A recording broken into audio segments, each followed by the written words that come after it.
Another day, another basketball stories na naman ang pagkikwentuhan natin. At ngayon nga yung pag-uusapan natin ang balitang 3-team trade na gagawin ng Los Angeles Lakers.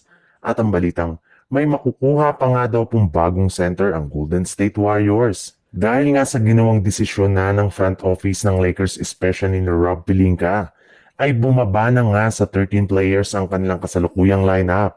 Meaning, meron pa nga silang dalawang bakanting pwesto sa kanilang team na maaari nilang gamitin para makakuha pa silang muli ng mga bagong players. Pero dahil nga sa umabot na sila sa second apron ay hanggang veteran minimum contract na lang naman nga ang maaari nilang ibigay kung kukuha man sila ng mga players sa free agency. Subalit, ayon na rin naman nga sa kalalabas pa lang na balita ng isang insider. Imbis nga na maghanap sila sa free agency ay balak na lamang nga ng Lakers na gumawa ng trade kung saan ipang-offer nga nila dito si Dalton Kennick upang makuha ang pinakahuli nilang target. In fact, may lumabas mga isang 3-team trade scenario ang pwede nilang gawin ngayon para mapalakas ang kanilang lineup kasama ang mga kupunan ng Hornets at Nets.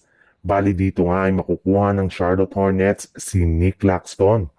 Masusungkit naman dito ng Brooklyn Nets sina Dalton Kenny, Grant Williams, Gabe Vincent at isang 2027 first round pick habang ang Lakers naman ay makukuha si Josh Green.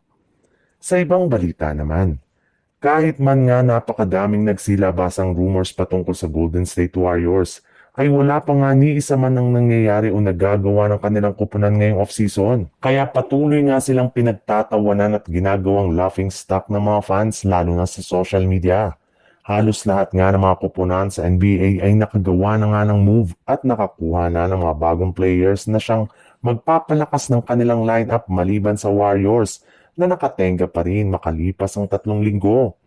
Pero base nga sa ibinulgar ni Brett Siegel, kahit man nga wala pang inaanunsyong move ang Golden State Warriors ngayon ay sigurado nga rin naman nga na makukuha na nila ngayong off-season si Al Horford matapos silang magkaroon ng verbal agreement sa kanilang ginagawang meeting noong nakaraang buwan. Bukod rin naman nga kay Horford ay may iba pa nga silang mga big man na maaari ngayong makuha sa free agency katulad na lamang nina Bol Bol, Bismack Biyombo, Thomas Bryant, at si Alex din na lahat ay isa pa ring unrestricted free agent ngayong off-season.